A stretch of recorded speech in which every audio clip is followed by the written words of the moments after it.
கர்த்தர் நல்லவர், கர்த்தர் நல்லவர், கர்த்தர் நல்லவர். இசை என்ற தலையங்கத்திலே தேவனுடைய வார்த்தைகளை பார்த்து வருகிறோம். கிட்டத்தட்ட 16 விதமான திசைகளை நாம் பார்த்து விட்டோம்.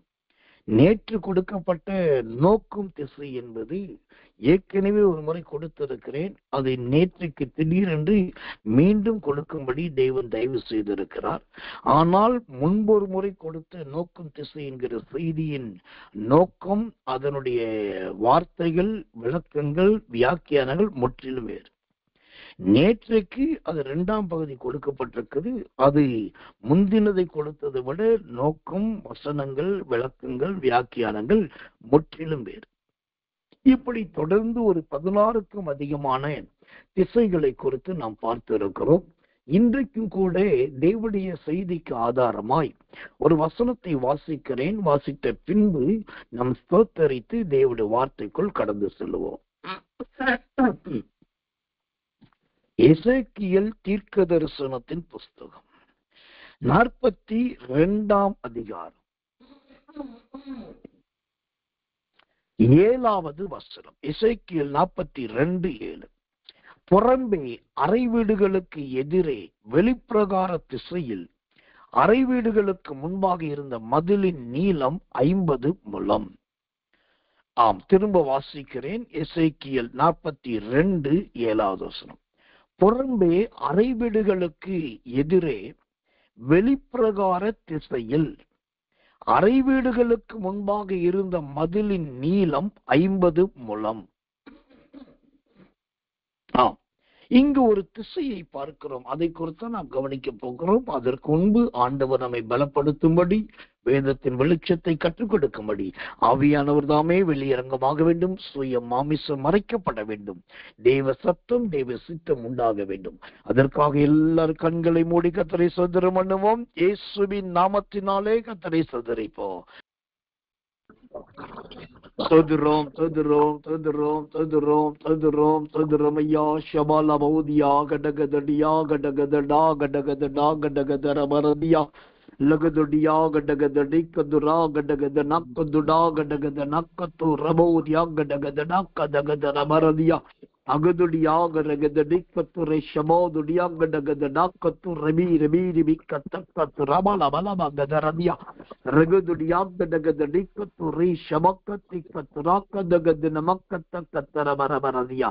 கிருபையே மைக்கு ஸ்தோத்திரம் ஸ்தோத்திரம் ஸ்தோத்திரம் ஸ்தோத்திரம் ஸ்தோத்திரம் ஸ்தோத்திரம் சதுரம் சதுரம் சதுரம் சதுரம் சதுரம் சதுரம் ஐயா சதுரம் சதுரம் சதுரம் சதுரம் சதுரம். Amen amen. Praise the lord. கர்த்தர் நல்லவர், கர்த்தர் நல்லவர், கர்த்தர் நல்லவர். இந்த எசேக்கியேல் புஸ்தகம் 42ஆம் அதிகாரம் 7வது வசனத்தை வாசிக்கும் போது வெளிப்பிரகார திசை என்று ஒரு திசையை குறித்து ஆவியானவர் எழுதி வைத்திருக்கிறார். அறிவியலாளர்களுக்கு எத்தனை திசை தெரியும் என்று எனக்கு தெரியாது. நாட்குறிப்பை குறிப்பெடுக்கிறவர்களுக்கு திசைகளை குறித்து எந்த அளவுக்கு ஞானம் இருக்கிறது என்று எனக்கு தெரியாது. ஆனால் கர்த்தர் நல்லவே. இங்கு ஆவியானவருடைய பார்வையிலே நிறைய திசைகள் இருக்கிறது. குறைந்த பட்சம் ஒரு 50க்கும் அதிகமான திசைகளை குறித்து வேதம் சொல்லுகிறது. அதிலே ஒரு திசைதான் இந்த எசேக்கியேல் 42:7 பார்க்கிறோம். வெளிப்பிரகார திசை. இந்த வெளிப்பிரகார திசை என்பது என்ன என்பதை முதலாவது ஒரு மேலோட்டத்தை உங்களுக்கு காண்பித்து விடுகிறேன்.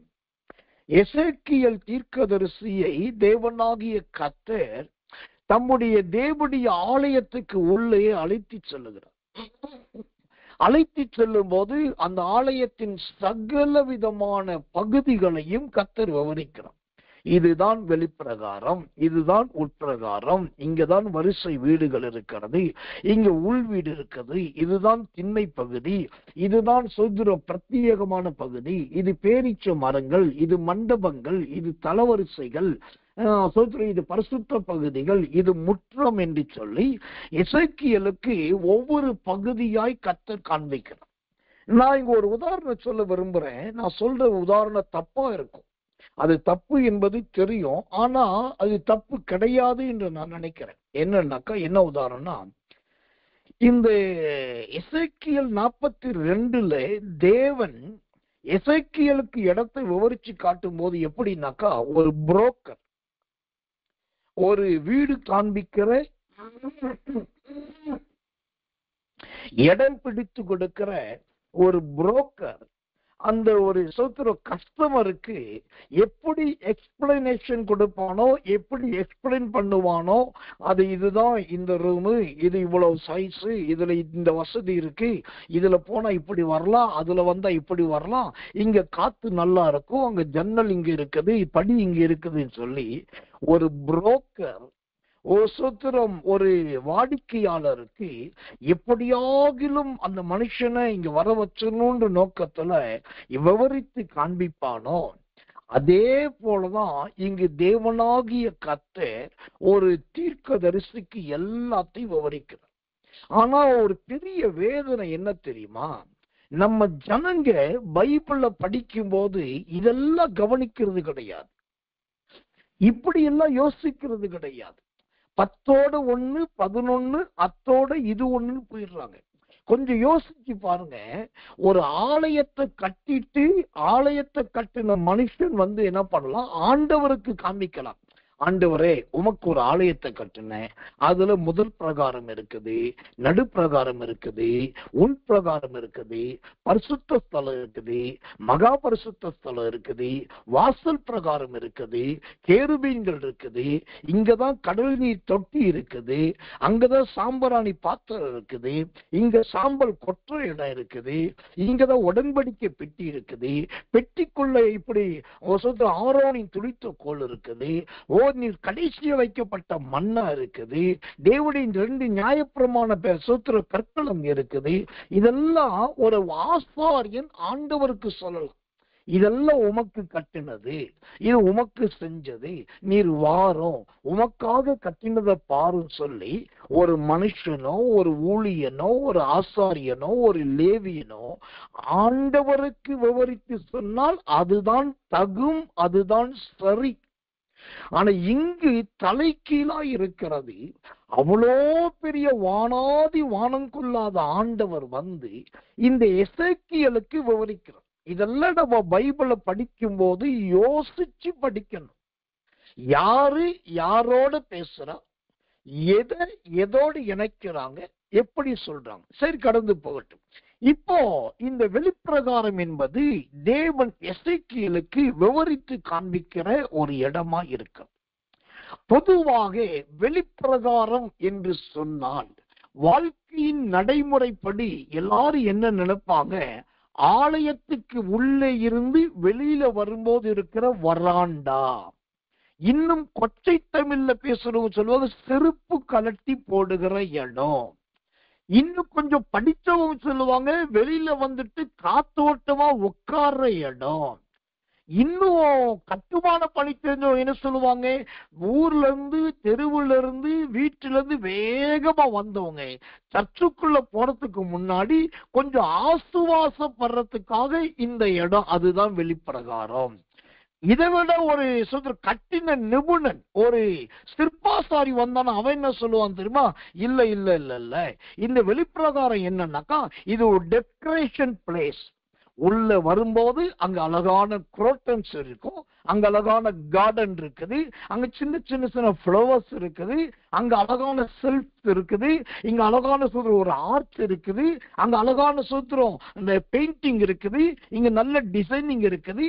இது ஜனங்க வந்த உடனே பாக்குறதுக்கு ஒரு ரொம்ப குளுமையான நல்ல ஒரு பார்வை தலம் அப்படின்னு சொல்லி ஒரு கட்டட நிபுணத்துவம் உள்ளவன் சொல்லுவோம், ஒரு சிற்பாசாரி சொல்லுவோம். இப்ப இந்த வெளிப்பிரகாரத்துக்கு ஒவ்வொருத்தரும் சொல்ற அர்த்தங்கள், விளக்கங்கள், வியாக்கியானங்கள் எல்லாமே வேறு வேறு வேறு வேறு. சரி, இப்ப யாராவது ஒருத்தர் குறுக்க எழும்பி, சரி பாஸ்டர் சிற்பாசாரி அப்படி சொல்றாரு, அப்புறம் வீட்டுல இருந்து புறப்பட்டு வர்றது இப்படி சொல்றாங்க, லேவியர் இன்னொன்னு சொல்றாரு, ஆசாரி வேறு வேறு, நீங்க என்ன சொல்ல வர்றீங்க? இந்த வெளிப்பிரகாரம் என்பது உங்க அறிவுப்படி, உங்க புத்திப்படி என்னைய கேட்டாக்கா நான் சொல்லுவேன், இதுதான் தேவனை சந்திக்கக்கூடிய முதல் பகுதி என்று சொல்றேன். தேவனை சந்திப்பதற்கு பல பகுதிகள் இருக்கிறது. அதுல முதல் பகுதி, நீங்க என்னதான் ஷூ போட்டு வந்தாலும், அழகான செருப்பு போட்டு வந்தாலும், அல்லது எந்த கார்ல வந்தாலும் எதுல வந்தாலும், அந்த தேவனுடைய ஆலயத்தின் வெளிப்பிரகாரத்துல வந்த உடனே அதை அங்க கால் வைக்கும் போதே நம்மளை அறியாத ஒரு தெய்வ பக்தி உள்ள வந்துடும். அது வரைக்கும் வேகமா ஒட்டகச்சுவிங்கி மாதிரி நடந்து வருவோம். ஆனா இப்ப வெளிப்பிரகாரத்துல கால் வச்சோடனே ஆம காலா மாறி அவ்வளவு வேகமா, அவ்வளவு ஸ்லோவாயிடும். அதுக்கப்புறம் செருப்பை இங்க கழட்டி போடுறது, அங்க போட்டுருவான், இங்க போட்டுருவான், கண்ட இடத்துல போடலாம். ஆனா அங்க ஒரு பயம் வந்துருது பாருங்க, பாதரட்சைய கலட்டுறதுக்கு ஒரு யோசனை வந்துடும். அதுக்கப்புறம் அந்த ஸ்டெப்ஸ்ல ஏறும் பாருங்க, வேகமா ஏற மாட்டோம், மெதுவா ஒவ்வொரு ஸ்டெப்பா அழகா எடுத்தோம். அப்ப உடனே நம்முடைய நினைவுகள், நம்முடைய யோசனைகள், நம்முடைய சிந்தனைகள், நம்முடைய உள்ளான மனசு, ஆவி எல்லாம் வேற ரூபம் கொண்டு, இப்ப நான் சொல்றதுல நீங்க அப்படி கற்பனை பண்ணி பாருங்க. இதுதான் உண்மை. ஒரு வெளிப்பிரகாரம் என்பது ஆலயத்துக்கு உள்ளே நுழைகிறவர்களை ஆயத்தப்படுத்துகிற பகுதி. அது தேவனை சந்திக்கிற முதல் பகுதி என்று என்னுடைய அறிவின்படி நான் சொல்லுவேன். இதுதான் சரி என்று நான் வாதம் பண்ண மாட்டேன். என்னைய பொறுத்தளவுக்கு முதலாவது தேவனுக்குரிய இடம், முதலாவது அது கர்த்தருக்குரிய எந்த காரியமா இருந்தாலும் சரி. அப்படி பார்த்தா தேவனை சந்திக்கிற முதலிடம் என்று நான் சொல்லுவேன். கர்த்தனால சரி. இப்போ இங்க ஒரு திசையை பார்க்கிறோம், வெளிப்பிரகார திசை. இந்த வெளிப்பிரகார திசையில என்னெல்லாம் இருக்குது, அந்த வெளிப்பிரகாரத்துல என்னெல்லாம் இருக்குது? அதற்கு முன்பாக இந்த வெளிப்பிரகாரம் என்றால் என்ன, இதனுடைய சரியான அர்த்தம் என்ன? வாசிக்கிறேன், ஒரு வசனத்தை கவனியுங்கள். எசேக்கியேல் புஸ்தகம் 42 அதிகாரம் 1வது வசனம். எசேக்கியேல் 42:1. பின்பு அவர் என்னை வடதிசையின் வழியாக வெளிப்பிரகாரத்தில் புறப்பட பண்ணி பிரத்யேகமான இடத்துக்கு, அல்லேலூயா. இந்த வெளிப்பிரகாரம் என்று சொன்னால் அது எதை குறிக்கிறது? ஒரு பிரத்யேகமானதை குறிக்கிறது. கர்த்தருடைய நாமத்துக்கு மகிமை, கிருபை, தயை உண்டாவதாக. பிரத்யேகமானது என்று சொன்னால் அது சாதாரணமானது அல்ல. அது ரொம்ப வடிவமைக்கப்பட்ட ஒன்றாயிருக்கும். சோத்திரம், அது அலங்கரிக்கப்பட்ட ஒன்றாயிருக்கும். எனக்கன்பான தேவ பிள்ளைகளே, இந்த பிரத்யேகமாய் சோத்திரம் அது எதை குறிக்கிறதா இருக்கிறது? பிரத்யேகத்தை குறித்த ஒரு வசனத்தை வாசிக்கிறேன், ஜெபத்தோடு கவனியுங்கள். கர்த்தர் நல்லவர், கர்த்தர் நல்லவர். சோத்திரம், யோசுவாவின் புஸ்தகம் 16 அதிகாரம் 9வது வசனம். யோசுவா 16:9. பின்னும் எப்பிராயீம் புத்திரருக்கு பிரத்யேகமாய் கொடுக்கப்பட்ட பட்டணங்களும் அவைகளின் கிராமங்களும் எல்லாம் மனாசே புத்திரருடைய கோத்திரத்தின் நடுவே இருக்கிறது. மனாசே புத்திரருடைய சுதந்திரத்தின் நடுவே இருக்கிறது. இப்போ இந்த வெளிப்பிரகாரம் என்று சொன்னால் அது பிரத்யேகமான ஒரு இடம் என்ற அர்த்தம். இந்த பிரத்யேகம் என்றால் என்ன அர்த்தம் தெரியுமா? அது சுதந்திரத்தின் நடுவே இருக்கக்கூடியது என்று யோசுவா 16:9 சொல்லுது. அப்போ இந்த வெளிப்பிரகாரம் என்பது நம்முடைய ஜீவியத்துல எதை குறிக்கிறது? நம்முடைய சரீரத்தின் தோற்றத்தை காண்பிக்கிறது. அல்லேலூயா. சரீரத்தின் தோற்றம், அகத்தின் அழகு முகத்தில் தெரியும் என்பார்கள். நீங்க ஒரு தேவனுடைய பிள்ளைன்னா அது உங்க நடவடிக்கை, உங்களுடைய அங்க அவயவங்கள் காட்டணும். கர்த்தர் உங்களோடு இருக்கிறார்னா உங்க உடையும் நடையும் அதை காட்டணும். நீங்க தேவனுக்காக வாழ்கிறவர்கள் என்று சொன்னா உங்க பேச்சும் பாவமும் அதை காட்டணும். உங்களை பார்த்தாலே மற்றவர்களுக்கு அது ஒரு தனி மரியாதை கொடுக்கக்கூடியதா இருக்கணும். அதுக்கு பேர் தான் வெளிப்பிரகாரம். அதுதான் சரீரத்தின் தோற்ற பகுதி. அந்த சரீரத்தின் தோற்ற பகுதியை ஆண்டவர் எப்படி வச்சிருக்கிறார்னா பிரத்யேகமானதாக. இன்னும் நான் உள்ள ஆழமா போக நேரம் இல்லை, ஆனா ஒன்று ரெண்டு சொல்றேன். நீங்க இந்த சிஎஸ்ஐ அதாவது சர்ச் ஆஃப் சவுத் இந்தியா, அதுல இருக்கிற லாங் டைம் பிலீவர்ஸ், ரொம்ப வருஷ காலமா இருக்கிற விசுவாசிகளை பாருங்களேன், அவங்களுக்குன்னே ஒரு தனி ஃபேஸ் இருக்கும். அவங்கள பார்த்த உடனே தெரியும் அவங்க சிஎஸ்ஐ விசுவாசின்னு சொல்லி. அதுக்குன்னு அவங்க நெத்தியில எழுதியிருக்காங்களா, கழுத்துல சிலுவை போட்டிருக்காங்க, தேவையில்லை. அவங்களுடைய அந்த அதுக்குன்னு ஒரு சாயல், அவங்கள பார்த்தாலே அவங்க சிஎஸ்ஐ. அதே மாதிரி ரோமன் கேத்தலிக்ல ரொம்ப டீப்பா இருக்கக்கூடிய, ரொம்ப ஆழமா இருக்கக்கூடிய சிலர் பார்த்தீங்கன்னா அவங்களுடைய முகம் ஆணா இருந்தாலும் பெண்ணா இருந்தாலும் கீழே இருந்து மேல் பகுதியில சற்று நீளமா இருக்கும். சிஎஸ்ஐ காரருடைய முக ரூபமானது நல்ல வட்ட வடிவிலே ரவுண்டா இருக்கும், அது பூ மலர்ந்ததை போல இருக்கும். ஆனா ரோமன் கேத்தலிக்காரருடைய முகத்தை அதுல ரொம்ப டீப்பா இருக்கவங்கள பாத்தீங்கன்னாக்கா அந்த முகம் நீல வாட்டில இருக்கும், அது நல்ல ஒரு சிவந்த நிறத்தில் இருக்கும். கருப்பா இருந்தாலும் அவர்கள் நல்ல சிவந்த நிறமா இருப்பாங்க. அது உங்களை பார்த்த உடனே இவங்க ரோமன் கேத்தலிக்காரவங்க சொல்லிடு, கர்த்தர் நல்லவன். ஒரு காலத்துல பெந்தைக்கோஸ்தைக்காரர்கள் அப்படின்னு சொன்னாலே அது ஆண்களுக்கும் பெண்களுக்கும் பார்த்த உடனே சொல்லுவாங்க. ஏன்னா நகை போட்டிருக்க மாட்டாங்க, மீச வச்சிருக்க மாட்டாங்க, ஆண்கள் தாடி வச்சிருக்க மாட்டாங்க, அப்புறம் பெண்கள் ரொம்ப ஆடம்பரமான உடை உடுத்தி இருக்க மாட்டாங்க. ஆனா ஆள் பார்த்தாக்கா நல்ல சிரிச்ச முஞ்சா இருப்பாங்க, ரம்மியமா இருப்பாங்க, ஒரு அளவுத்தோடு வித்தியாசமா இருப்பாங்க. அவங்களை பார்த்த உடனே இவங்க பெந்தைக்கோஸ்தைக்காரவங்கன்னு சொன்னாங்க. ஆனா இன்னைக்கு பெந்தைக்கோஸ்தைக்காரவங்களும் சுதந்திரம் வேகாதவங்களும் வெந்தவங்களும் ஒரே மாதிரி தான் இருக்காங்க, எந்த விதமான வித்தியாசம் இல்லை. ஓ கர்த்தர் நல்லவன். அன்னைக்கு உலகத்தாட்ட இருக்கிற சேலைகளை விட பெந்தைக்கோஸ்தை காட்டுறவங்க சேலைகளை தான் நிறைய ஜிகினா மின்னுது. கர்த்தர் நல்லவன். அங்கு வெளித்தோற்றத்தின் வெளிப்பிரகாரத்தின் அடையாளம் இல்லை.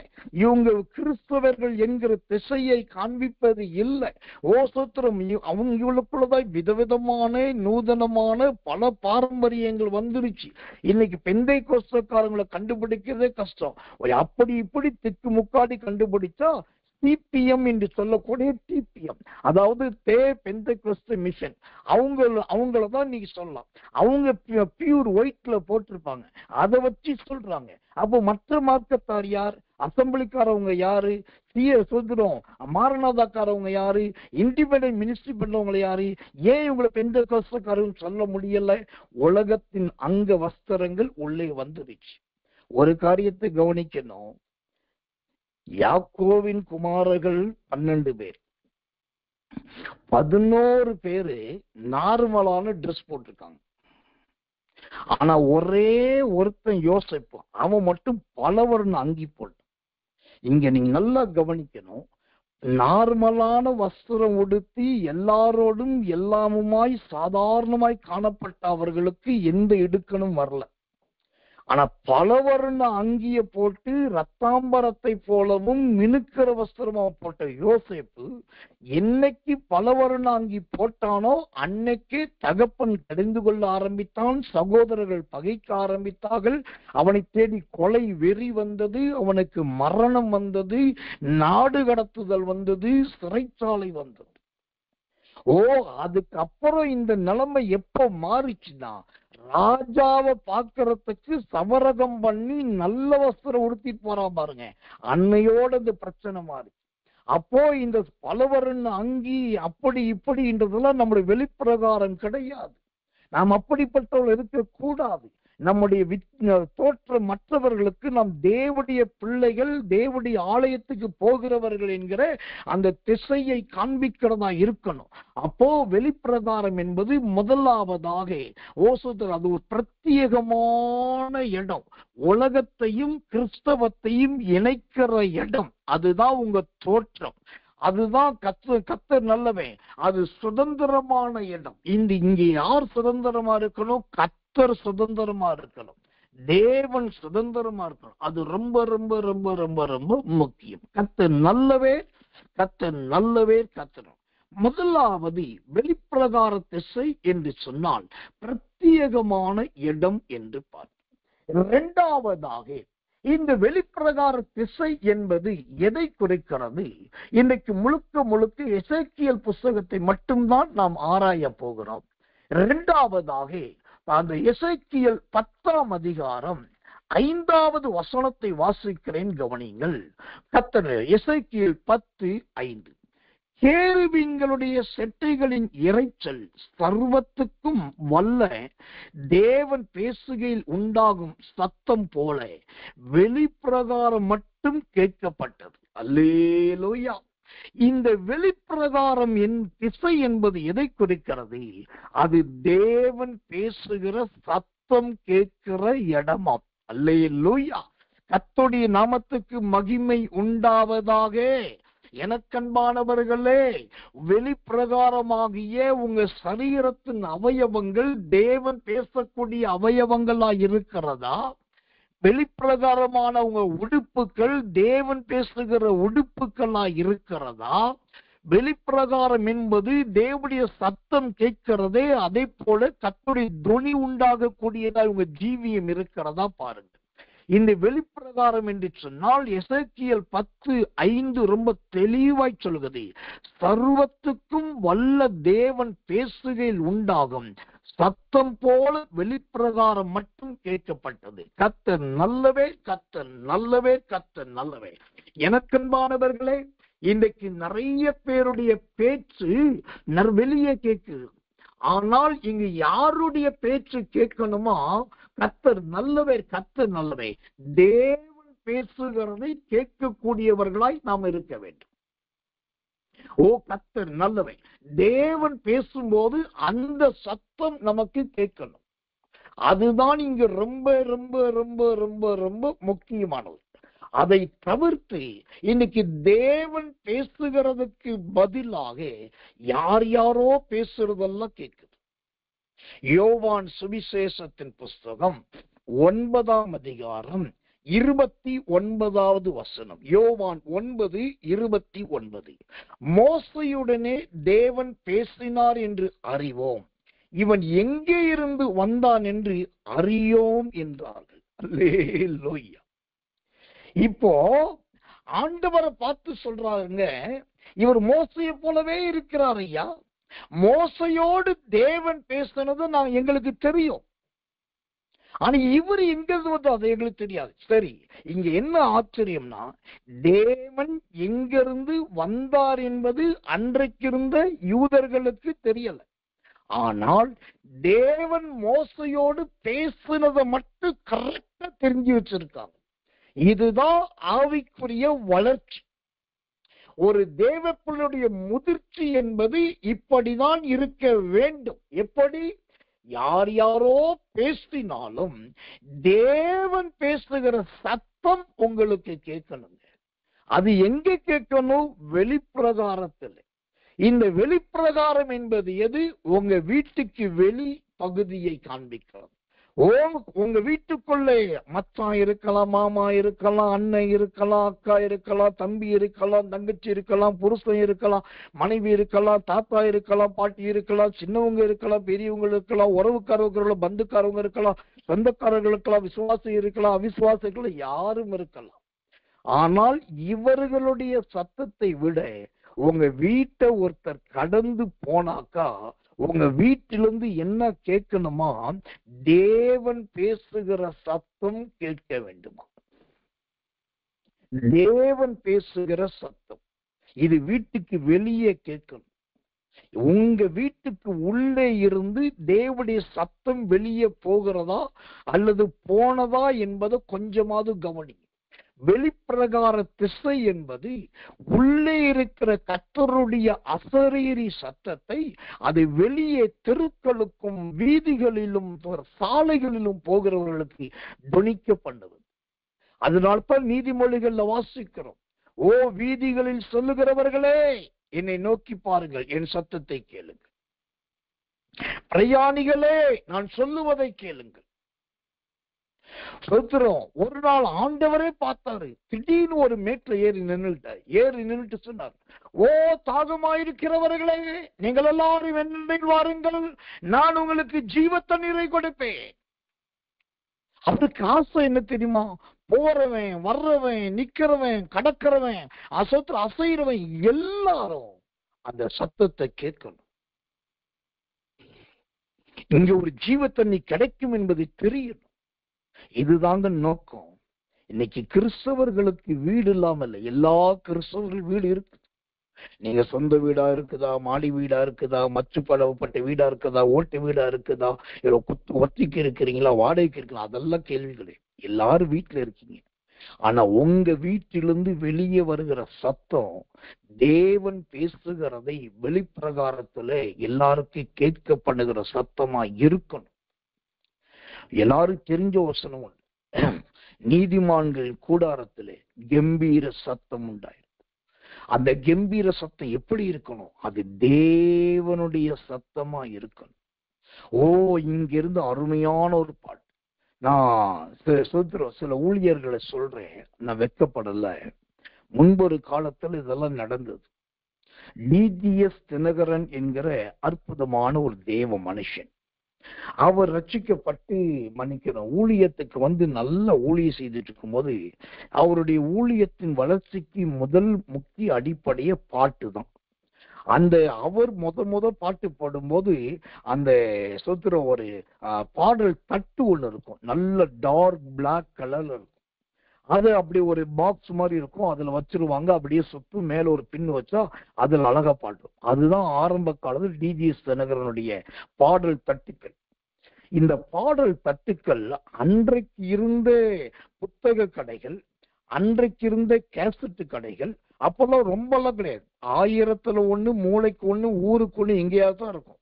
அந்த மாதிரி இடங்கள்ல இவருடைய பாட்டு தட்டுக்கள் விற்க ஆரம்பிச்சு. அப்புறம் அது நிறைய சேல் ஆகுறது பார்த்துட்டு பெட்டி கடைக்காரெல்லாம் வாங்கி வைக்க ஆரம்பிச்சிட்டான்.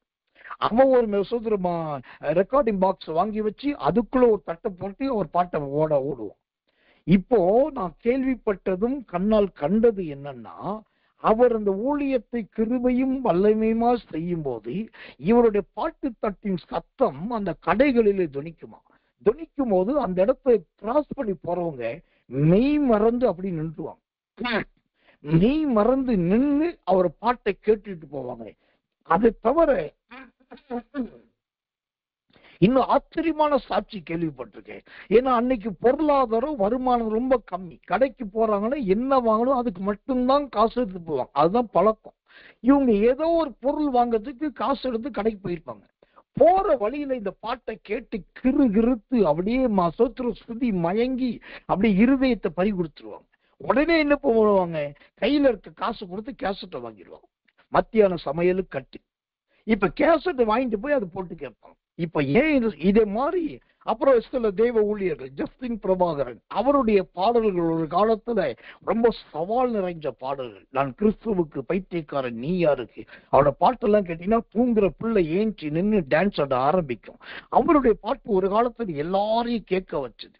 அதுக்கப்புறம் இன்னும் பல தெய்வ மனிதர்கள். ஆனா நல்லா கவனிக்கணும், இவர்களுடைய சத்தம் எல்லாம் தேவனுடைய சத்தமாக மாறி வெளிப்பிரகாரத்தில் வருகிறவர்களுக்கு சத்தியத்தை சொன்னது.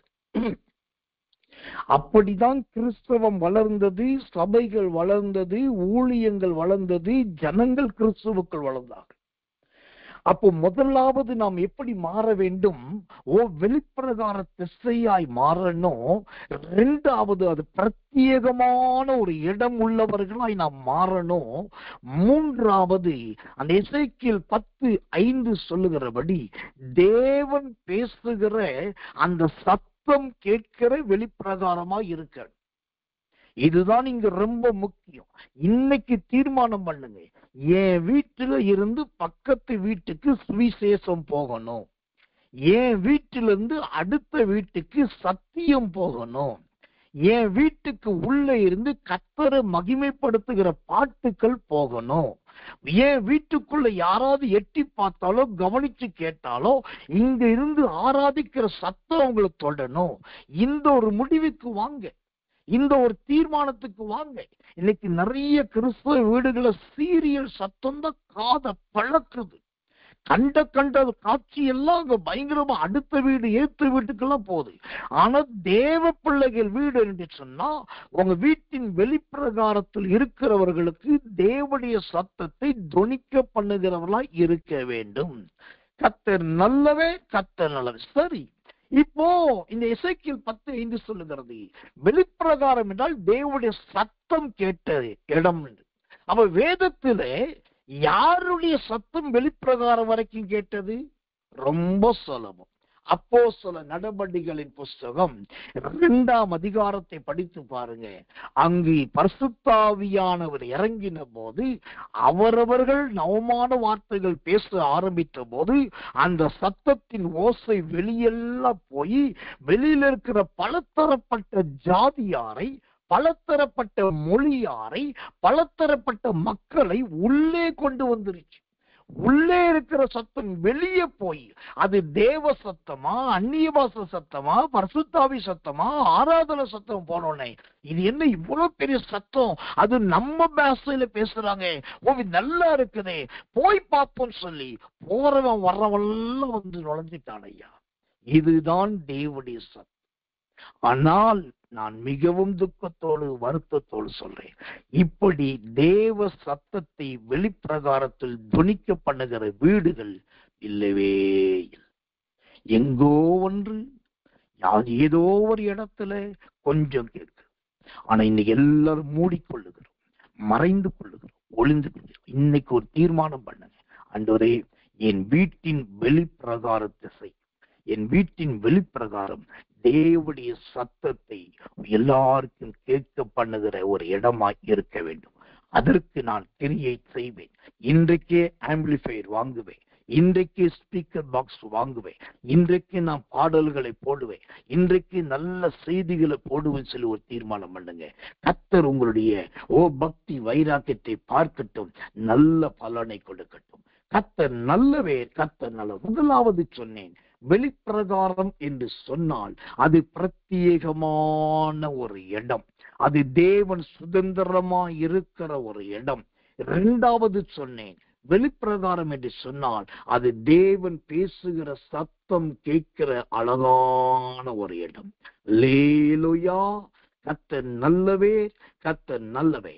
இப்போ இந்த வெளிப்பிரகாரம் என்பது மூன்றாவதாக எதை குறிக்கிறதா இருக்கிறது? அதே எசேக்கியேல் புஸ்தகம் 40ஆம் அதிகாரம் 31வது வசனத்தை வாசிக்கிறேன், ஜெபத்தோடு கவனியுங்கள். எசேக்கியேல் 40:31. கர்த்தர் நல்லவே, கர்த்தர் நல்லவர். அதன் மண்டபங்கள் வெளிப்பிரகாரத்தில் இருந்தது, அதன் தூண் ஆதாரங்களில் சித்தரிக்கப்பட்ட பேரிச்ச மரங்களும் இருந்தது, அதில் ஏறுகிறதற்கு 8 படிகள் இருந்தது. அல்லேலூயா. இப்போ இந்த வெளிப்பிரகாரத்துல மூன்றாவது என்ன இருக்குதுன்னா, வேதம் சொல்லுகிறது, எசேக்கியேல் 40:31 சொல்லுகிறது, அங்கு மண்டபங்கள் இருந்தது. கர்த்தர் நல்லவே, கர்த்தர் நல்லவே, கர்த்தர் நல்லவே. எனக்கன்பான தேவ பிள்ளைகளே, இந்த மண்டபங்கள் என்று வேதம் சொல்லுகிறது. மண்டபம் என்பது வேறு, மண்டபங்கள் என்பது வேறு. அதை முதலாவது நன்றாய் எல்லாரும் புரிந்து கொள்ள வேண்டும். மண்டபம் என்பது வேறு, மண்டபங்கள் என்பது வேறு. சரி, மண்டபம் என்றால் என்ன, மண்டபங்கள் என்றால் என்ன? முதலாவது மண்டபத்தை குறித்து ஒரு வசனத்தை காண்பிக்கிறேன். அப்போஸ்தலர் நடபடிகளின் புஸ்தகம் 3ஆம் அதிகாரம் 11வது வசனம். அப்போஸ்தலர் 3:11. குணமாக்கப்பட்ட சப்பானி பேதுருவையும் யோவானையும் பற்றி கொண்டிருக்கையில் ஜனங்கள் எல்லாரும் பிரமித்து சாலமோன் மண்டபம் என்னப்பட்ட மண்டபத்திலே அவர்களிடத்துக்கு ஓடி வந்தார்கள். இப்ப மண்டபம் என்பது எதை குறிக்கிறது? ஒவ்வொரு தேவனுடைய ஆலயத்துக்கு வெளியே ஜனங்கள் கூடுவதற்காகவும் புசிப்பதற்காகவும் குடிப்பதற்காகவும் இருக்கிற இடம் அல்லது ஓய்வுக்காக இருக்கிற இடம்தான் மண்டபம். இது பேதுரு யோவானுடைய நாட்களிலே சாலமோனின் மண்டபம் அந்த எருசலேம் தேவாலயத்தில் இருந்ததாக பார்க்கிறோம். அங்க ஜனங்க ஓடி வந்தாங்க. சரி, ஆனால் இங்கு மண்டபம் என்று சொல்லுவதை விட மண்டபங்கள் என்று வேதம் சொல்லுகிறதே. இந்த மண்டபங்கள் என்பது என்ன? மண்டபங்கள் என்பது எதை காண்பிக்கிறதா இருக்கிறது? வாசிக்கிறேன் இன்னொரு வசனத்தை. தேவனுடைய நாமத்துக்கு மகிமை உண்டாவதாக. கர்த்தர் நல்லவர். எசேக்கியேல் புஸ்தகம் 40ஆம் அதிகாரம் 22வது வசனம். எசேக்கியேல் 40:22. அதன் ஜன்னல்களும் அதன் மண்டபங்களும் அதன் மேல் சித்தரிக்கப்பட்ட பேரீச்ச மரங்களும் கீழ்த்திசைக்கு எதிரான வாசலின் அளவுக்கு சரியாய் இருந்தது. அதில் ஏறுகிறதுக்கு 7 படிகள் இருந்தது. அதன் மண்டபங்கள் அதற்கு முன்பாக இருந்தது. இங்கு மண்டபங்கள் என்று சொல்லப்படுகிறது. இது எல்லாமே பெரிய பெரிய பெரிய பெரிய பெரிய பெரிய பெரிய பெரிய மண்டபங்கள் கிடையாது. நீங்கள் பழங்கால கட்டடங்கள் பழங்கால வீடுகளை நீங்க போய் பார்த்தீங்கன்னா, இன்னைக்கு கன்னியாகுமரி மாவட்டத்தில் ஒரு ராஜாவுடைய அரண்மனை ஒண்ணு இருக்கு. நாங்கள் போன நம்ம தேவசேனை பண்டிகை நடத்தின போது நம்முடைய ஜனங்க எல்லாரையும் நான் டூர் கூட்டு போனேன். அப்போ அந்த ராஜாவின் அரண்மனையை போய் பார்த்தோம். அங்க பாத்தீங்கன்னா உள்ளே நுழையும் போது ரொம்ப பெரிய ஒரு வாசல். உள்ளே நுழைஞ்ச உடனே பார்த்தீங்கன்னா மிகப்பெரிய ஒரு பிளே கிரவுண்ட் மாதிரி மணல் திட்டு நிறைஞ்ச ஒரு பெரிய கிரவுண்ட். அதுக்கப்புறம் அரண்மனைக்குள்ள நுழைஞ்சிட்டாக்கா அங்க குனிஞ்சுதான் போகணும், வளைஞ்சுதான் போகணும், தடுமாறிதான் போகணும், தட்டு தடுமாறிதான் ஏறணும் இறங்கணும். ஏன்னாக்கா மண்டபங்கள் இருந்தது. எல்லாமே பெரிய பெரிய பெரிய பெரிய மண்டபங்கள் கிடையாது, சின்ன சின்ன சின்ன சின்னதா இருந்தது. அப்போ மண்டபம் என்பது ஜனங்கள் கூடக்கூடிய இடம். ஆனா மண்டபங்கள் என்பது எதை குறிக்கிறதுனா, அதுதான் நம்முடைய சரீரத்தின் அவயவங்களை குறிக்கிறது.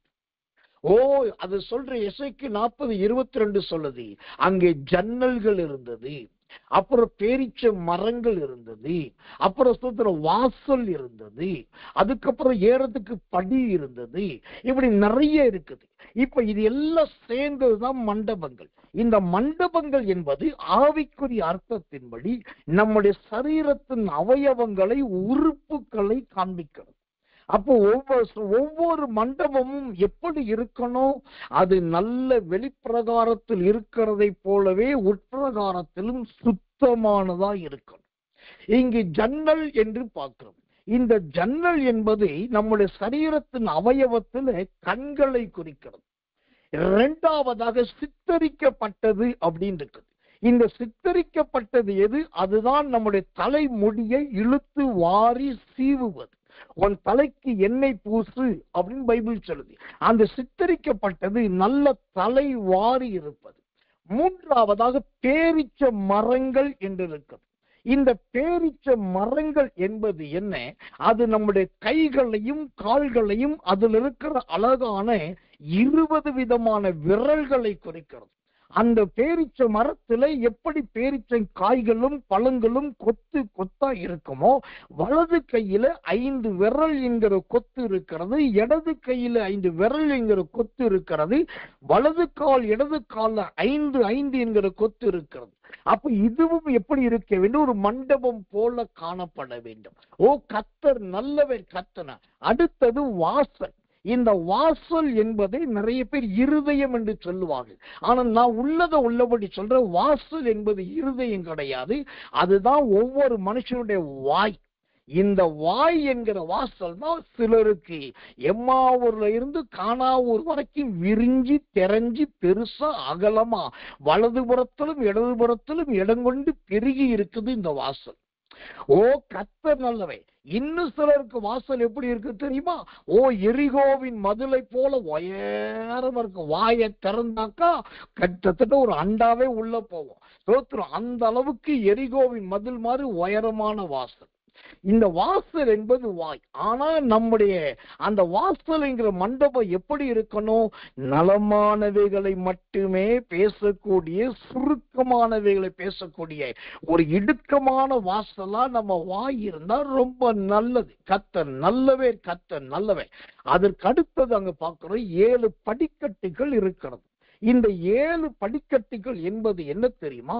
மனுஷனுடைய ஜீவியத்துல அவர்கள் கடைபிடிக்க வேண்டிய 7 முக்கியமான காரியங்களை குறிக்குது. 1 பரிசுத்தம், 2வது உபவாசம், 3வது கண்ணீரின் ஜெபம், 4வது வேதம் வாசித்தல், 5வது கர்த்தருடைய சமூக தேவனுடைய ஆலயத்துக்கு செல்லுதல், 6வது தேவனுடைய பாதத்தில் தனித்து கடத்தல், 7வது ஆவியிலே நிரம்புதல். இந்த 7 ஒரு ஆவிக்குரியவர்களுக்கு முக்கியம். மண்டபங்கள் என்பது அவயவங்கள் மாத்திரம் கிடையாது. அதுல 7 படிக்கட்டுகள் இருக்குது. இந்த 7 படிக்கட்டுகளும் ஒரு கிறிஸ்தவருடைய 7 அடிப்படை தத்துவங்களை குறிக்குது. அவைகளை உடையவர்களாய் நாம் மாற வேண்டும். ஓ கர்த்தர் நல்லவே, கர்த்தர் நல்லவே எல்லாம் சொல்லிட்டு அந்த வசனம் சொல்லுது. எசேக்கியேல் 40:22 சொல்லுகிறது, மண்டபங்கள் அவைகளுக்கு முன்னாக இருந்தது. இதெல்லாம் இருந்தா நம்முடைய ஜீவியம் எப்படி இருக்கும்? நல்ல முன்மாதிரியா இருக்கும், நல்ல சாட்சியா இருக்கும். இதுதான் கர்த்தர் நல்லவே, கர்த்தர் வெளிப்பிரகார திசையின் 3வது பகுதி. எனக்கன்பான தேவச்சனமே, உங்கள் மண்டபங்கள் எப்படி இருக்கிறது? அது தேவனுக்குரியதா இருக்கிறதா? கிரியையை காண்பிக்கக்கூடியதா இருக்கிறதா? நன்மைக்கு எதுவானதா இருக்கிறதா? கொஞ்சம் நன்றாய் யோசித்து பாருங்கள். கர்த்தர் நல்லவே, கர்த்தர் நல்லவே, கர்த்தர் நல்லவே. இன்னும் இந்த சோத்திரம் கர்த்தர் நல்லவே வெளிப்பிரகார திசையை குறித்து இன்னும் அருமையான தேவனுடைய சத்தியம் உண்டு. எசேக்கியேல் தீர்க்க தரிசனத்தின் புஸ்தகம் 46ஆம் அதிகாரம் 21வது வசனம். எசேக்கியேல் 46:21. பின்பு அவர் என்னை வெளிப்பிரகாரத்தில் அழைத்து கொண்டு போய் என்னை பிரகாரத்தின் 4 மூலைகளையும் கடந்து போக பண்ணினார். பிரகாரத்தின் ஒவ்வொரு மூலையிலும் ஒவ்வொரு முற்றம் இருந்தது. அல்லேலூயா. ஒவ்வொரு முற்றம் இருந்தது. இப்போ இந்த வெளிப்பிரகாரத்துல என்ன இருக்குது பாருங்க, அருமையான முற்றம் இருக்குது. எனக்கன்பான தேவ பிள்ளைகளே, இந்த முற்றம் என்றால் என்ன? இந்த முற்றம் என்பது எதை குறிக்கிறதா இருக்குது? ஓ சோத்திரம், வாசிக்கிறேன். 1 ராஜாக்களின் புஸ்தகம் 7ஆம் அதிகாரம் 9வது வசனம். 1 ராஜாக்கள் 7:9. இவைகள் எல்லாம் உள்ளும் புறம்பும் அஸ்திபாரம் முதல் மேல் திறனைகள் மட்டும் வெளியே இருக்கும் பெரிய முற்றம் வரைக்கும் அளவுபடி வெட்டி வாளால் அறுக்கப்பட்ட வெளியேற பெற்ற கற்களால் செய்யப்பட்டது. அல்லேலூயா. கர்த்தர் நல்லவே, கர்த்தர் நல்லவே, கர்த்தர் நல்லவே. எனக்கன்பானவர்களே, இந்த முற்றம் என்பது எதை காண்பிக்கிறது? நல்ல வாளால் அறுக்கப்பட்டு அழகாய் நல்ல கற்களால் செய்யப்பட்டது. இந்த முற்றம் ஜனங்கள், பிரதானமானவர்கள், முக்கியமானவர்கள் உள்ளே வந்த உடனே அந்த ஒரு ஓரத்துல போய் அழகாய் சாய்வார்கள். ஓ சுற்று உட்காருவார்கள், இளைப்பாடுவார்கள். அந்த மாதிரி இடத்துலதான் ஒவ்வொரு தூண்களுக்கு பக்கத்துல இது இருந்ததாக, தூண்களை சார்ந்து இந்த முற்றம் இருந்ததாக பார்க்கிறோம். எசேக்கியேல் புஸ்தகம் 40ஆம் அதிகாரம் 14வது வசனம். எசேக்கியேல் 40:14 பாருங்க. தூண் ஆதாரங்களை 60 முழமாக அளந்தார். இந்த தூண் ஆதாரங்களின் அருகே சுற்றிலும் முன்வாசலின் முற்றம் இருந்தது. இந்த முற்றம் என்பது உள்ளே ஒருவர் வந்த உடனே இளைப்பாறுவதற்காக இருக்கிற ஒரு இடம். அந்த முற்றத்துக்கு பக்கத்துல என்ன இருக்கு? உயரமான ஒரு தூண் இருக்கும். இது எதை குறிக்கிறது தெரியுமா? வருத்தப்பட்டு பாரம் சுமக்கிறவர்களே, என்னிடத்தில் வாருங்கள், நான் உங்களுக்கு இளைப்பாறுதல் தருவேன் சொன்னாரே, அந்த இளைப்பாறுகிற ஸ்தலம்தான் இந்த முற்றம். இங்க இருக்கிற அந்த உயரமான தூண் எதை குறிக்கிறது? அந்த தூண் என்பதே ஆண்டவராகிய இயேசு கிறிஸ்துவை குறிக்கிறது, அல்லது சத்திய வேதத்தை குறிக்கிறது. தேவனுடைய ஆலயமோ ஊழியமோ தேவனுடைய சபையோ தேவனுடைய பிள்ளைகள் வீடோ அது எதுவா இருந்தாலும் அது சத்தியத்தினால் கட்டப்பட்டிருக்க வேண்டும். இயேசு கிறிஸ்துவினால் நிலைநிறுத்தப்பட்டிருக்க வேண்டும். உங்க வீட்டுக்கு தாழ்த்தப்பட்ட ஜாதிக்காரன் வந்தாக்கா அவனுடைய ஜாதியை பார்க்காம, நசோத்திரம் வஸ்திரத்தை பார்க்காம உடனே ஒரு பாத்திரத்துல தண்ணி கொடுக்க தெரியணும். சோத்திரம் ரொம்ப தர்மம் எடுத்து பிழைக்கிற ஒரு வயதான மனுஷன் வர்றாரா, ஐயோ ஒவ்வொரு ஊரா போற மனுஷன், தெருவெல்லாம் போற மனுஷன், இந்த ஆளை உள்ள விடுறதா நினைக்க கூடாது. கூப்பிட்டு உள்ள உட்கார வச்சு ஒரு தட்டை வச்சு ஒரு சாப்பாடு கொடுக்கணும். இதுதான் இந்த முற்றத்தின் அனுபவம். எனக்கன்பான தெய்வ பிள்ளைகளே, இன்னைக்கு நிறைய பேருடைய ஜீவியத்துல இந்த வெளிப்பிரகாரத்தின் திசையின் நோக்கம் இல்லை. ஆனால் நாம் இந்த கிரியைகள் எல்லாம் உடையவர்களா இருக்கணும், இந்த செய்கை உடையவர்களா இருக்கணும். ஒவ்வொருத்தர் வீட்டிலும் ஒரு முற்றம் கண்டிப்பாய் காணப்பட வேண்டும். அது நல்ல தூண் ஆதாரங்களை போல நல்ல தாங்கக்கூடிய ஒருவர் சாய்மானமாய் இருக்கக்கூடிய ஆதரவு ஸ்தலமாய் இருக்க வேண்டும். அது ரொம்ப ரொம்ப ரொம்ப ரொம்ப முக்கியம். எனக்கு தெரிஞ்சு முன்னெல்லாம் கிறிஸ்துவர் வீடு கட்டினா உள்ளே ஜெப அறைன்னு ஒண்ணு கட்டுவாங்க. ஜெப அறை கட்டாம பிரேயர் ரூம் அப்படின்னு ஒண்ணு கட்டாம வீடு கட்டவே மாட்டாங்க. அப்புறம் காலங்கள் கடந்தது, அது அப்படியே ட்ரெண்ட் மாறிச்சு. என்ன மாறிச்சுன்னா ஊழியக்கார் தங்குற இடம் அப்படி மாத்திட்டாங்க. இப்போ யார் வீடு கட்டினாலும் மேலையோ சைட்லயோ எங்கேயோ ஒரு இடத்துல வர்ற ஊழியக்காரர்கள் தங்குறதுக்குன்னே ஒரு வீடு கட்டினாங்க. ஆனா கழுத தேஞ்சி கட்டெரும்பான கதையா, ஒரு காலத்துல ஜெபார கட்டினவங்க, மறுகாலத்துல ஊழியக்கார அறை கட்டினவங்க இப்ப தனக்கே எல்லாத்தையும் கட்டிக்கிறாங்க. இதுல இன்னொரு வேதனைன்னு தெரியுமா? நடைமுறை சத்தியத்தை சொல்றேன். முன்னெல்லாம் வீடு கட்டும் பாத்தீங்கன்னா வீட்டுக்கு முன்னாடி ஒரு சின்ன திண்ணை இருக்கும், 2-3 படிக்கட்டு இருக்கும். அது வாசலை தொடவே தொடாது. வாசலுக்கும் படிக்கட்டுக்கும் இடையில நிறைய ஒரு 4-10 அடி 12 அடி இடம் வெளியிருக்கும். ரோட்டுக்கு அந்த பக்கம் தான் இருக்கும். ஆனா இன்னைக்கு உலகத்தான் கட்டுற வீட்டையும் பாருங்க, விசுவாசிகள் கட்டுற வீட்டையும் பாருங்க, முழு இடத்தையும் மறைச்சு படிக்கட்டு அப்படியே சாய்வா போட்டு ரோட்ல கொண்டு இறக்கலாம். இதெல்லாம் வேதத்துக்கு விரோதமானது, எதிரானது. நாம் செய்யற ஒவ்வொன்றும் ஞானமா செய்யணும். தேவன் இந்த வெளிப்பிரகாரத்துல சோத்திரம் இரவிலே வருகிறவர்கள், ஓய்வற்று வருகிறவர்கள் தங்குவதற்கு நல்ல ஒரு முற்றத்தை ஏற்படுத்தி இருந்தார். அல்லேலூயா. கடைசியாய் ஒன்றே ஒன்று சொல்லி நான் முடிக்கிறேன். இந்த வெளிப்பிரகார திசையில இருந்தது எது? முதலாவது நாம் பார்த்தோம், அது பிரத்யேகமான இடமாய் இருந்தது. இரண்டாவது தேவன் பேசுகிற சத்தம் கேட்கிற இடமாய் இருந்தது. மூன்றாவது நல்ல மண்டபங்கள் நிறைந்த இடமாய் இருந்தது. நான்காவது முற்றம் உள்ள ஒரு இடமாய் இருந்தது. கடைசியா ஒரு முக்கியமானது சொல்லிடுறேன். எசேக்கியேல் 42ஆம் அதிகாரம் 14வது வசனம். 42:14 வாசிக்கிறேன், கவனிங்கள். ஆசாரியர் உட்பிரவேசிக்கும் போது அவர்கள் பரிசுத்த ஸ்தலத்திலிருந்து வெளிப்பிரகாரத்துக்கு வராததற்கு முன்னே அங்கே தாங்கள் ஆராதனை செய்து உடுத்தியிருந்த வஸ்திரங்களை கலற்றி வைப்பார்கள். அவ்வஸ்திரங்கள் பரிசுத்தமானவைகள். வேற வஸ்திரங்களை உடுத்தி கொண்டு ஜனத்தின் பிரகாரத்திலே போவார்கள். அல்லேலூயா. இந்த வெளிப்பிரகார திசையில இருந்த 5வது சம்பவம் என்னன்னாக்கா, அங்க இருந்தது எல்லாமே சூத்திரம் பரிசுத்தமானவைகளாயிருந்தது. பரிசுத்தமானது எதெல்லாம் பரிசுத்தமா இருந்தது? முதலாவது பிரத்யேக இடமே ஒரு பரிசுத்தமா இருந்தது. இரண்டாவது தேவன் பேசுகிற சத்தம் கேட்கிற அந்த பகுதி பரிசுத்தமாயிருந்தது. மூன்றாவதாக கத்த மண்டபங்கள் பரிசுத்தமாயிருந்தது. நான்காவதாக முற்றம் தோற்றம் பரிசுத்தமாயிருந்தது. 5வது, அங்கு நல்ல பேரீச்ச மரங்கள் இருந்தது, அதுவும் பரிசுத்தமாயிருந்தது. 6வது, தல வரிசைகள், அந்த தலவரிசையெல்லாம் பரிசுத்தமாயிருந்தது. 7வதாக படிக்கட்டுகள் இருந்தது, அந்த படிக்கட்டெல்லாம் பரிசுத்தமாயிருந்தது. இப்படி வெளிப்பிரகாரத்தில் இருந்த எல்லாமே பரிசுத்தமானது. இப்போ இந்த பொருட்கள் தான் பரிசுத்தம். இதை தவிர 2 பேர் அங்கு பரிசுத்தமானவர்களா இருக்கிறார்கள். ஒன்று, இந்த இடத்தெல்லாம் சுத்தி காண்பித்த கர்த்தர் பரிசுத்தராய் இருக்கிறார். 2வது, இதெல்லாம் சுற்றி பார்த்து கொண்டிருக்கிற எசேக்கியேல் தீர்க்கதரிசி பரிசுத்தராய் இருக்கிறார். என்ன ஒரு அருமை இல்ல, என்ன ஒரு அழகு இல்ல.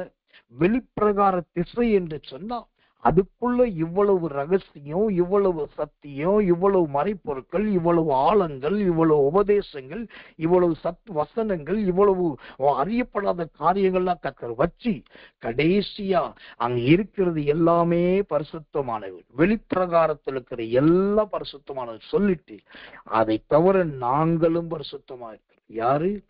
இவைகளெல்லாம் விவரிக்கிற கர்த்தர் பரிசுத்தராயிருக்கிறார். இவைகளெல்லாம் எழுதி வைத்த எசேக்கியேல் தீர்க்கதரிசியும் பரிசுத்தராயிருக்கிறார். இதுதாங்க வெளிப்பிரகார திசை. இன்னைக்கு இதன்படி நம்முடைய குடும்பம் இருக்குதா? இதன்படி நம்முடைய ஜீவியம் இருக்குதா? இதன்படி நம்முடைய வாழ்க்கை இருக்குதா? வெளிப்பிரகார திசை, அதற்குள் இவ்வளவு சேமங்களை கர்த்தர் வைத்திருக்கிறார். உங்கள் குடும்பத்திலும் உங்க வாழ்க்கையிலும் உங்க ஜீவியத்திலும் இப்படிப்பட்ட நல்ல ஒரு வெளிப்பிரகாரமான ஒரு பிரத்யேகமான இடமாய், தேவனுடைய சத்தம் வெளியே கேட்கப்படுகிற ஒரு ஸ்தலமாய் கர்த்தர் உங்களை மாற்றி அந்த இடமே எல்லாமே பரிசுத்தமானவைகள் இருக்கக்கூடிய அற்புதமான ஸ்தலமாய் கர்த்தர் மாற்றுவானாக. கண்களை மூடி ஒப்பு கொடுத்து கர்த்தரை நோக்கி ஸ்தோத்திரிக்க போகிறோம். எல்லாரும் கர்த்தரை ஸ்தோத்திரம் பண்ணுவோமா? ஆண்டவரே, உமக்கு ஸ்தோத்திரம். அல்லேலூயா. வெளிப்பிரகார திசையை குறித்து கர்த்தர் பேசினரே, உமக்கு 1 கோடி நன்றி என்று சொல்லி எல்லாரும் கர்த்தரை ஸ்தோத்திரம் பண்ணுவோம். உற்சாகமாய் கர்த்தரை துதியுங்கள். கர்த்தர் நல்லவே, கர்த்தர் நல்லவே, கர்த்தர் நல்லவே. ஸ்தோத்திரம், ஸ்தோத்திரம், ஸ்தோத்திரம், ஸ்தோத்திரம். ஸ்தோத்திரமையா, ஸ்தோத்திரமையா, ஸ்தோத்திரமையா, ஸ்தோத்திரமையா. ஆமென், ஆமென். நாம் ஜெபிப்போம். அன்புள்ள நல்ல பரம பிதாவே, நல்ல அருமையான இந்த சாயங்காலம் கடந்த ராத்திரி நேரம் இதோ நாங்கள் ஒருமித்து உங்களுடைய பொற்பாதத்தில் கூடி வரும்படி சிறுமையும் எளிமையுமான எங்களுக்கு நீர் கொடுத்த பெரிய தயவுகளுக்காக ஒவ்வொரு நாளும் ஒவ்வொரு திசையை குறித்து கர்த்தர் கற்றுக் கொடுத்து வருகிறார். அதன்படி இன்றைக்கு வெளிப்பிரகார திசையை குறித்து கர்த்தர் சொல்லி அந்த வெளிப்பிரகாரத்தில் எங்கள் அறிவுக்கும் புத்திக்கும் எட்டாத இதெல்லாம் இருக்கிறது, அது எல்லாம் என்ன என்ன என்பதை விளங்க காட்டினீர். ஆமாண்டவரே, எங்கள் வெளிப்பிரகாரமான சரீரத்தின் வெளிப்பகுதி கிறிஸ்துவை பிரதிபலிக்கிறதா இருக்கட்டும். எங்கள் நடை, உடை, பாவனைகள் கிறிஸ்துவை காண்பிக்கிறதா இருக்கட்டும். எங்கள் ஆண்டவரே அந்த வெளிப்பிரகாரம் தேவனுடைய சத்தத்தை மற்றவர்களுக்கு கேட்க வைக்கிறதா இருக்கட்டும். ஆண்டவரே, எல்லாவற்றை விட அது பிரத்யேகமான ஸ்தலமாய் எங்க ஜீவியத்துல மாற்றித்தரும். இந்த செய்தி எல்லாரை தொடட்டும், சத்தியத்தை அறிந்து கொள்ளட்டும், இப்படியும் வேத வாக்கியங்கள் உண்டு என்பதை புரிந்து கொள்ளட்டும், அநேகருக்கு இது பகிர்ந்து அளிக்கப்படட்டும். இதை கேட்கிற ஒவ்வொருவரும் பாக்கியவான்கள், பாக்கியவதிகளுமாய் மாறட்டும். ஆண்டவரே, இந்த தேவனுடைய ஆலயத்திலே நீர் பரிசுத்தராயிரு. அந்த எசேக்கியேல்ங்கிற தேவ மனுஷன் பரிசுத்தராயிருந்தான். அதே போல அங்களும் எல்லாருக்கும் முன்பாய் அந்த பரிசுத்தத்தை காண்பிக்கிற மனிதர்களாய் எங்களை மாற்றும். தாழ்த்தி ஒப்புவிக்கிறோம். இயேசுவின் ரத்தம் செய்யும் இயேசுவின் நாமத்தில் ஜெபிக்கிறோம் நல்ல பிதாவே. ஆமென், ஆமென், ஆமென்.